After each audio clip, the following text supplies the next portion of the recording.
بسم اللہ الرحمن الرحیم۔ معراج النبی صلی اللہ علیہ وآلہ وسلم شب معراج اسلام کی تاریخ میں ایک اہم واقعہ ہے اور اس پر ایمان لانا لازمی قرار دیا گیا ہے۔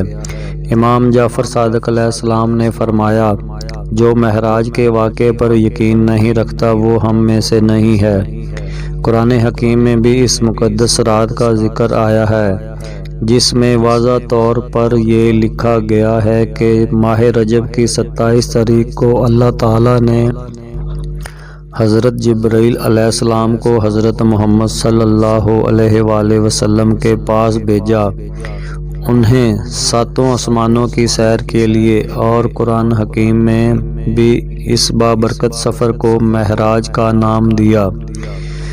27 رجب کی رات حضرت جبرائیل علیہ السلام حضرت محمد صلی اللہ علیہ وآلہ وسلم کے گھر حاضر ہوئے اور آپ صلی اللہ علیہ وآلہ وسلم کو نیند سے بیدار کیا اور اللہ کا پیغام دیا۔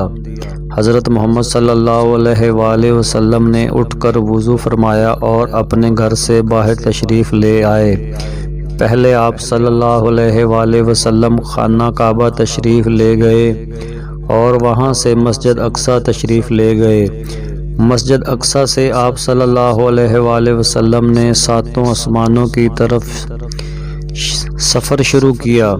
جب آپ صلی اللہ علیہ وآلہ وسلم سدرۃ المنتہا پہنچے تو حضرت جبرائیل علیہ السلام نے عرض کیا کہ میرا اور آپ کا ساتھ یہاں تک کا ہی تھا، اس سے آگے جانے پر میں جل جاؤں گا۔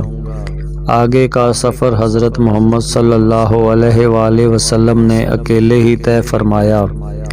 اس مقدس رات میں آپ صلی اللہ علیہ وآلہ وسلم اللہ تعالیٰ سے ہم کلام ہوئے اور آپ صلی اللہ علیہ وآلہ وسلم کو بہت سے مقامات دکھائے گئے اور فرشتوں سے ملاقات فرمائی۔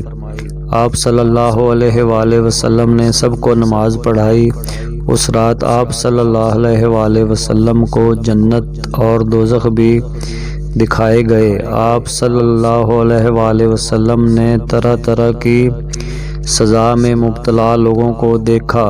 اس رات امت محمدی کو 5 نمازوں کا تحفہ دیا گیا اور ساتھ ہی ان 5 نمازوں کی ادائیگی کے بدلے میں 50 نمازوں کے ثواب کی بشارت سنائی گئی۔